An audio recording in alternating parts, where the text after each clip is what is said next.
Shalom semuanya, saudara kekasih Tuhan yang ada di Rayon 13 di Bengkulu dan sekitarnya.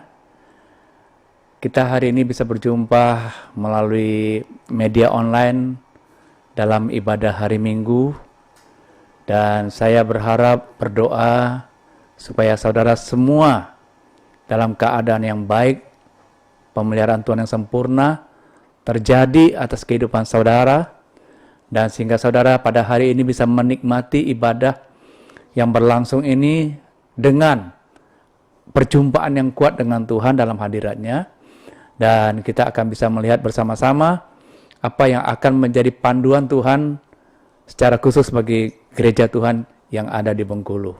Baik, kita akan berdoa terlebih dahulu. Tuhan, terima kasih satu perjumpaan yang indah. Kalau hari ini kami bisa berjumpa, walaupun melalui media online dengan keluarga GBI Rayon 13 yang ada di Bengkulu dan sekitarnya. Tuhan, terima kasih untuk kesempatan ini. Mohon pimpin kami ya Tuhan, agar kami bisa bersama-sama menikmati anugerah yang Tuhan sediakan bagi kami di hari ini, dan sangat berguna untuk langkah-langkah hidup kami ke depan. Terima kasih Tuhan, urapi hamba-Mu, dan juga urapi kami semua yang ada di rumah-rumah, dimanapun kami bisa terhubung pada hari ini. Dalam nama Tuhan Yesus, kami mengucap syukur dan berdoa. Haleluya. Amin. Saudara, beberapa waktu yang lalu, saya itu mendengarkan suara perkataan secara audible ketika justru saya lagi tidur gitu. Dan kata-kata itu mengatakan begini, kenapa buru-buru? Dan saya ketika itu langsung bangun, dan saya berpikir, loh, kenapa buru-buru? Oh, ini barangkali untuk pesan buat saya secara pribadi. Tapi ketika itu saya juga menggumulkan ini di hadapan Tuhan, dan saya mengajukan pertanyaan begini, Tuhan, kalau ada ayatnya ya tentang kenapa buru-buru ini, maka artinya itu bukan konsumsi untuk saya saja, tapi itu harus disiarkan atau dibagikan. Ternyata saudara, saya temukan bahwa ada ayat yang menceritakan tentang kenapa buru-buru ini. Nah, saya percaya saudara, di tengah situasi daripada pandemi COVID-19, wajar banyak di antara kita yang ada di bumi ini, manusia yang hidup di bumi ini, pengen supaya buru-buru pandemi ini berlalu begitu, ya kan? Nah, kita juga tentunya sebagai pribadi lepas pribadi, sebagai orang percaya, juga punya keinginan yang sama. Ya, mungkin ada di antara saudara yang sudah pengen untuk buru-buru beribadah lagi secara offline, ya. Karena selama ini kan kita masih online, saudara. Ya, tetapi ada juga mungkin di antara saudara yang pengen buru-buru, ya, pengen buru-buru mungkin untuk membuka usaha yang baru, tetapi kondisi COVID-19 ini seolah-olah menghambat kita. Bahkan juga mungkin ada juga yang pengen buru-buru menikah, ya, karena sudah punya perencanaan yang cukup lama barangkali. Dan pada waktu sekarang ini justru ada satu kondisi yang menahan kita begitu. Nah, saudara, kita tentunya juga harus jujur ya. Apakah di antara saudara hari ini juga punya perasaan yang sama tentang pengen buru-buru? Atau mungkin juga ada di antara kita yang juga pengen, sudah nggak tahan lagi, pengen buru-buru untuk berlibur barangkali. Karena selama ini sudah terkurung cukup lama di kamar atau di rumah. Ya, di tempat di mana kita berada, saudara. Nah, kita akan lihat apa sih firman Tuhan yang Tuhan mau sampaikan kepada kita di hari ini. Ayo, saya mau mengajak kita untuk membuka Alkitab, Yesaya 52. Yesaya 52 ayat yang ke-12. Ya. Yesaya 52 ayat yang ke-12. Baik, saya akan bacakan buat saudara ayat ini. Sungguh kamu tidak akan buru-buru keluar dan tidak akan lari-lari berjalan, sebab Tuhan akan berjalan di depanmu dan Allah Israel akan menjadi penutup barisanmu. Saya percaya saudara, ini pesan yang sudah kita dengar ini saudaraku, itu sangat berguna bagi kehidupan kita terhadap langkah-langkah keputusan kita di depan ini saudara. Nah saudaraku, apa alasan menceritakan tentang keadaan yang buru-buru itu? Kalau saudara sedang terburu-buru, artinya apa saudaraku? Artinya saudara punya alasan. Alasannya apa? Mungkin alasannya supaya saya tidak terlambat begitu, ya kan? Jadi makanya saya buru-buru, ya. Nah, apa kira-kira alat ukur daripada terlambat atau tidak itu? Ya, alat ukurnya itu adalah namanya waktu, saudara. Ya. Nah, saya mau sampaikan di dalam kehidupan kita sebagai manusia yang ada di bumi ini, maka ada alat ukur universal, ya, yang disebut dengan jam yang kita sepakati bersama-sama di dunia ini, bahwa yang namanya ukuran jam itu menentukan waktu, ya. Dan misalnya 1 jam itu kan 60 menit, itu waktu menitnya. Dan menit itu, 1 menit itu 60 detik. Nah, itu ukurannya saudara. Jadi, itu adalah kesepakatan bersama terhadap alat ukur yang digunakan untuk mengukur rotasi bumi ini saudara. Nah, tetapi kita juga harus menyadari, di balik alat ukur universal yang ada di dunia ini, ada satu alat ukur lagi. Apa itu saudaraku? Alat ukur yang disebut dengan waktunya Tuhan. Atau yang kita sering sebut dengan namanya Kairos, saudara. Nah, saya percaya saudaraku, hari ini kita tentunya sebagai orang yang percaya, kita akan bisa melihat atau mendapatkan makna di balik pesan Tuhan ini apa tentang waktu Tuhan ini. Berapa banyak di antara saudara yang percaya bahwa waktu Tuhan itu tidak pernah terlambat? Tolong angkat tangannya saudara. Puji nama Tuhan, secara iman saya melihat tangan-tangan saudara yang terangkat. Dan saya juga percaya, kita juga harus yakin bahwa waktu Tuhan itu adalah yang terindah dan yang terbaik. Yang setuju katakan yes saudara. Nah saudaraku, kita akan nyanyikan satu pujian ini, satu pujian yang tidak asing lagi menurut saya percaya saudara pasti tahu tentang pujian ini. Waktu Tuhan pasti yang terbaik, walau kadang tak mudah dimengerti, lewati cobaan, ku tetap percaya waktu Tuhan pasti yang terbaik. Saudara nyanyikan sama-sama. Waktu Tuhan pasti yang terbaik, walau kadang tak mudah dimengerti, lewati cobaan, ku tetap percaya waktu Tuhan pasti yang terbaik.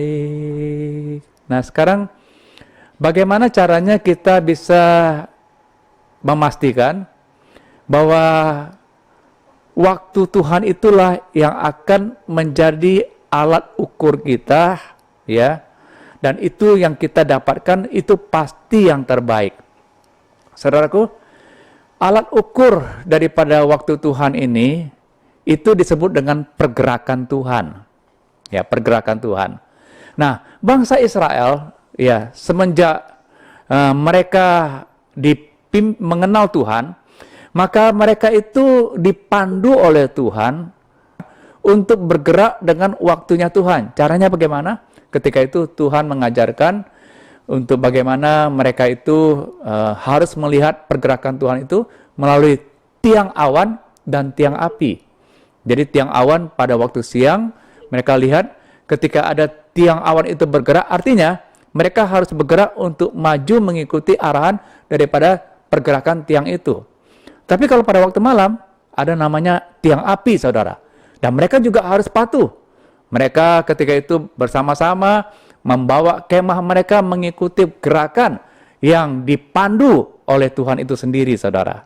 Nah, saudara, Artinya begini saudara, kita sebagai orang percaya, kita tentunya harus mau mengikuti yang namanya panduan atau arahan Tuhan. Ya, panduan atau arahan Tuhan.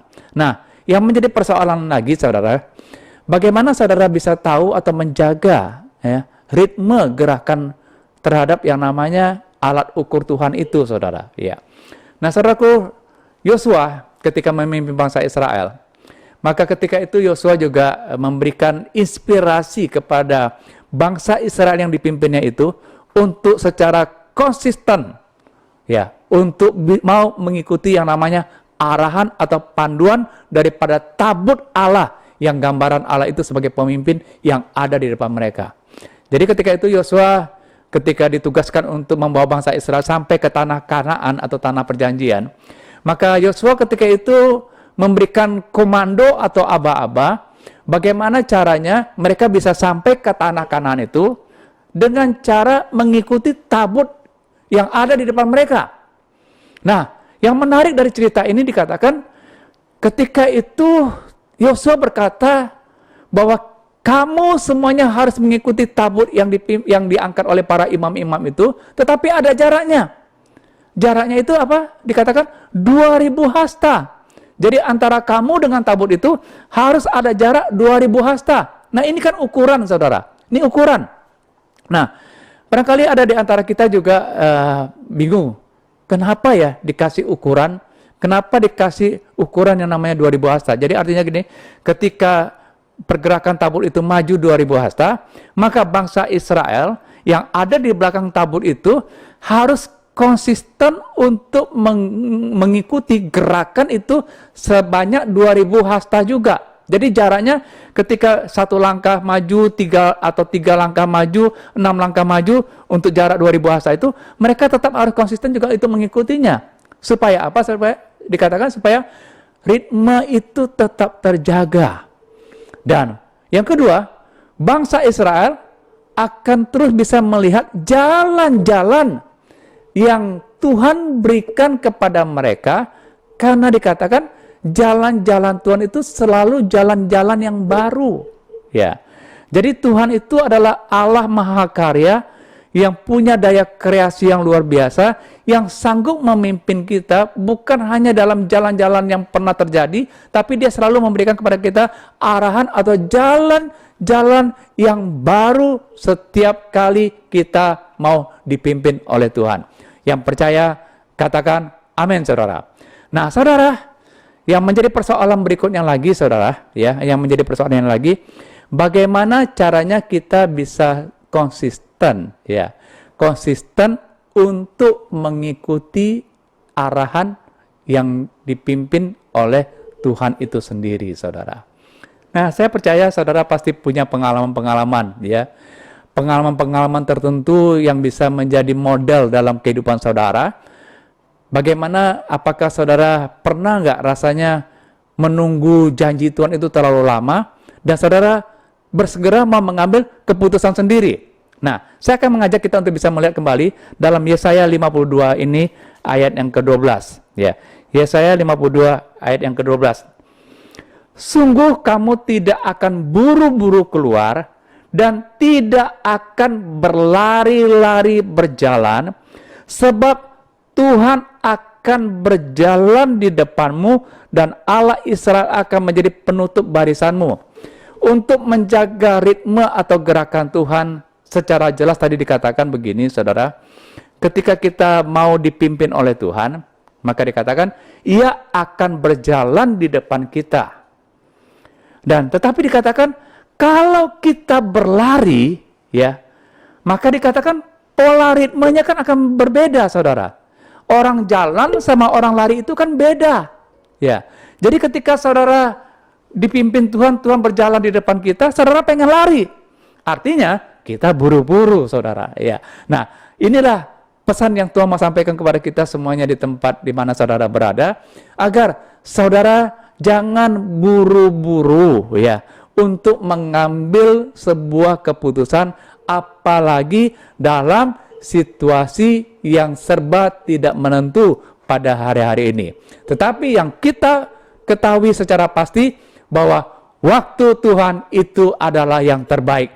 Yang percaya katakan yes, saudara.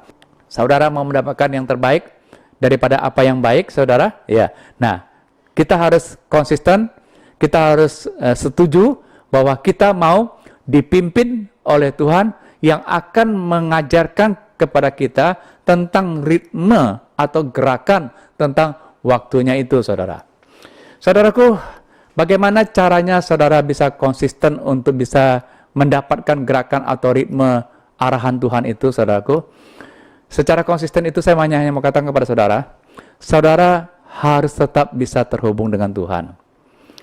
Terhubung dengan Tuhan itu artinya saudara sukalah berdoa, memuji dan menyembah Tuhan, saudara. Saya percaya, saudara, ketika secara konsisten saudara lakukan ini, saudara, maka saudara tidak akan pernah kehilangan momen terhadap namanya gerakan-gerakan yang Tuhan ingin arahkan terhadap bagaimana saudara bisa meraih janji-janji Tuhan itu sepenuhnya. Saudaraku, saya mengambil contoh begini. Saudara tahu namanya hamba Tuhan yang bernama Daud kan, saudara? Ya. Daud ini dikatakan adalah orang yang berkenan di hati Tuhan karena dia bisa melakukan tindakan-tindakan ya yang Tuhan mau itu tepat sesuai dengan zamannya, saudara. Nah, saudara, ada cerita menarik ketika Daud itu baru diangkat menjadi raja, ya, maka ada masalah yang datang, ya. Jadi dalam cerita nanti saudara baca di 2 Samuel pasal yang ke-5, saudara, ya. Nah, ketika itu apa yang terjadi, saudaraku? Maka dikatakan ketika Daud melihat masalah itu datang, ya, maka Daud itu mengajukan pertanyaan kepada Tuhan.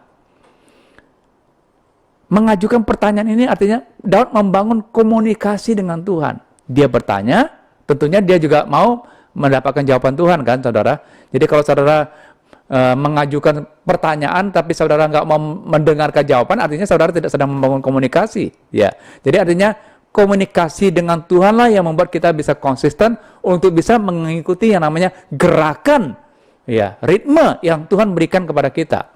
Nah, saudaraku, dalam cerita ini menarik. Ketika Daud itu mengajukan pertanyaan, Tuhan kan menjawab. Dan ketika itu Daud disuruh untuk maju, Daud. Dan apa yang terjadi, saudaraku, ketika Daud maju menghadapi orang Filistin yang menyerang itu, saudaraku, maka dikatakan dia melihat ada terobosan Tuhan yang luar biasa terjadi dalam peristiwa itu, sehingga peristiwa itu disebut dengan namanya, tempatnya itu namanya Baal Perasim. Artinya Allah telah menerobos di depanku, dahsyat. Tetapi saudaraku, dalam cerita ini, saudara, ada juga masalah berikutnya yang dihadapi oleh Daud. Masalahnya sama, yang nyerangnya itu orang Filistin lagi, saudara. Tapi kali ini Daud kembali bertanya lagi kepada Tuhan. Dan apa yang terjadi, saudaraku? Maka ketika itu ternyata jawaban Tuhan itu beda. Nggak sama seperti yang dulu. Dulu kan dalam memori Daud, dia pernah ingat bahwa ketika dia maju, dia menang. Tapi kali ini, Tuhan ketika itu berkata kepada Daud, Daud jangan maju kali ini. Engkau mundur, buat gerakan melingkar ke belakang. Nanti setelah engkau bisa mendengar derat langkah di atas pohon kertau, baru engkau serang mereka dari belakang. Luar biasa kan, saudara?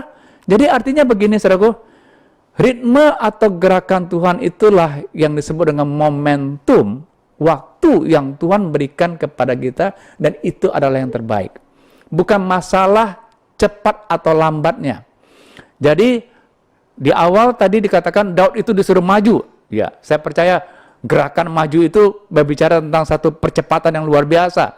Tapi ketika disuruh mundur ke belakang, seolah-olah itu kan menunggu waktu yang terbaik, menunggu kesempatan yang terbaik, saudara. Nah, Tuhan kita tidak pernah ketinggalan untuk bagaimana memberikan yang terbaik bagi kehidupan saudara dan saya ketika kita mau konsisten untuk mengikuti gerakan yang Tuhan sediakan atas hidup kita ini, saudara. Saudara, saya percaya pada hari-hari ini barangkali banyak di antara saudara yang harus menunggu atau menunda waktu, ya, menunda waktu terhadap rencana-rencana yang barangkali saudara sudah rencanakan itu bertahun-tahun lamanya. Tapi kenyataannya melalui pandemi COVID-19 ini banyak yang harus tertunda. Dan saya hanya berkata kepada saudara, jangan takut. Saudara tidak akan pernah terlambat ketika saudara mempercayai di balik semuanya ini, Tuhan itu sedang men-setting sesuatu yang terbaik bagi saudara dan saya. Nah, sekarang kita akan lihat kira-kira apa yang menjadi pesan yang Tuhan berikan kepada kita di balik cerita tentang kenapa buru-buru ini, saudara, ya. Saya mau mengajak kita untuk bisa melihat lagi dalam Yesaya 52 ayat ke-12 ini. Sungguh kamu tidak akan buru-buru keluar dan tidak akan lari-lari berjalan, sebab Tuhan akan berjalan di depanmu dan Allah Israel akan menjadi penutup barisanmu. Keren banget Tuhan kita, saudara. Dia udah memimpin kita di depan. Saudara tinggal ngikuti gerakannya, ya, yang disebut dengan ritmenya Tuhan itu, saudara. Dan bagaimana saudara bisa mendapatkan momentum atau yang disebut dengan kairosnya Tuhan itu, saudara, waktu yang terbaik dari Tuhan.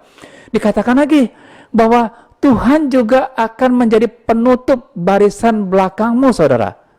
Tuhan ada di depan, Tuhan juga ada di belakang kita. Artinya begini, saudara, ketika kita secara konsisten mau mentaati pimpinan yang ada di depan kita sebagai langkah-langkah iman kita sebagai orang percaya, maka selanjutnya di barisan belakang Tuhan itu mengawasi kita. Dalam ayat yang lain dikatakan ketika engkau menganan atau mengiri, ya, maka Tuhan itu akan menegur kita untuk meluruskan kembali jalan-jalan yang Tuhan inginkan untuk kita tempuh, saudara. Keren kan? Jadi di depan dia ada, di belakang dia juga memandu kita, saudara. Nah, saudara, saya percaya ketika saudara secara konsisten mau mengikuti apa yang menjadi pesan Tuhan pada hari-hari ini. Ya, kalau kita disuruh banyak berdiam, ya, sambil menantikan waktu yang terbaik, ayo kita lakukan, saudara. Jangan buru-buru mengambil keputusan terlebih dahulu sebelum saudara mendapatkan sebuah kepastian terhadap apa yang Tuhan ingin lakukan bagi kehidupan kita pada hari-hari ini, saudara. Nah, saudaraku, di dalam situasi ini kan, saudara, pada hari-hari ini kita diminta lagi untuk berpuasa, saudara, ya. Jadi kita diminta berpuasa dari tanggal 1 Oktober sampai tanggal 31 Oktober yang akan datang. Nah, saya akan mengajak kita untuk bisa melihat di dalam bagian ayat terakhir daripada firman Tuhan ini dari Yesaya 58. Yesaya 58 itu di dalam ayat yang ke-8. Ya, ini tentang puasa, saudara, ya. Yesaya ini menceritakan tentang bagaimana sikap hati kita sebagai gereja atau orang percaya di dalam menjalankan puasa kita. Nanti kalau ada waktu, saudara baca di rumah, tapi saya hanya mau membaca di dalam ayat yang ke-8 saja. Ya. Dikatakan begini, pada waktu itulah terangmu akan merekah seperti fajar, dan lukamu akan pulih dengan segera. Kebenaran menjadi barisan depanmu, dan kemuliaan Tuhan barisan belakangmu. Jadi artinya, ketika saudara dengan sungguh-sungguh melakukan puasa yang Tuhan minta ini, saudara, dikatakan begini, pada waktu itu, lukamu akan pulih dengan segera. Mungkin ketika saudara sedang melakukan puasa ini, saudara banyak mengalami yang namanya masalah, atau sedang mengalaminya luka-luka di dalam kehidupan saudara. Tapi percayalah, ini adalah momentum yang Tuhan mau berikan kepada kita, bahwa luka kita akan pulih dengan segera. Yang percaya boleh katakan amin, saudara. Dan dikatakan lagi demikian, dikatakan kebenaran akan menjadi barisan depanmu. Jadi artinya, ketika Tuhan memerintahkan kita untuk berpuasa, itu kan menjadi kebenaran bagi di depan kita, saudara. Dan yang luar biasa, ketika kita mengikutinya, dikatakan kemuliaan Tuhan barisan belakang kita. Wow, artinya apa, saudaraku? Ketika kita ikut Tuhan, ada hadirat Tuhan yang menguasai kita, yang menyebabkan terjadi manifestasi Tuhan yang disebut dengan kemuliaan Tuhan. Saya percaya, saya rindu, Bengkulu juga akan alami yang namanya kemuliaan Tuhan yang luar biasa. Karena ini adalah waktunya bagi kita sebagai anak-anak Tuhan untuk bisa yang namanya nikmati kemuliaan Tuhan. Yang setuju dan percaya, katakan amin, saudaraku. Berapa banyak yang setuju? Angkat tangannya sekali lagi, saudara. Yesus, Yesus,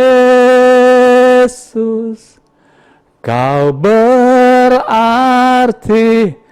bagiku. Yesus, Yesus, Kau segalanya bagiku. Sekali lagi katakan, panggil nama Yesus. Yesus, Yesus, Kau berarti bagiku. Yesus, Yesus, Kau segalanya bagiku. Saudara, percayalah, Tuhan tidak pernah salah ketika Dia mengizinkan situasi yang sedang terjadi ini kita alami, saudara. Saya mau bersaksi, sebenarnya berapa bulan yang lalu kami di Kota Padang itu sedang bersiap-siap membuat ibadah offline. Dan kita semangat untuk mempersiapkan segala sesuatunya. Tapi ketika ini kita mau lakukan, saya mendapatkan firman Tuhan ini. Kenapa buru-buru? Dan ketika itu saya membicarakan kepada pengerja, ayo kita sabar aja ya.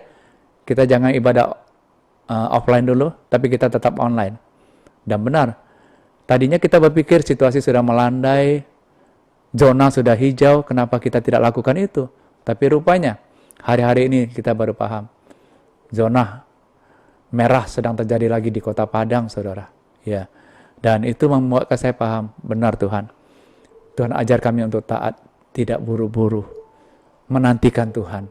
Dan waktu Tuhan itu adalah yang terbaik. Saya mau berdoa buat saudara yang ada di Bengkulu. Tuhan berkati Tuhan, Ketua Rayon 13 Bengkulu dengan keluarganya. Tuhan berkati pengerja sampai kepada jemaat.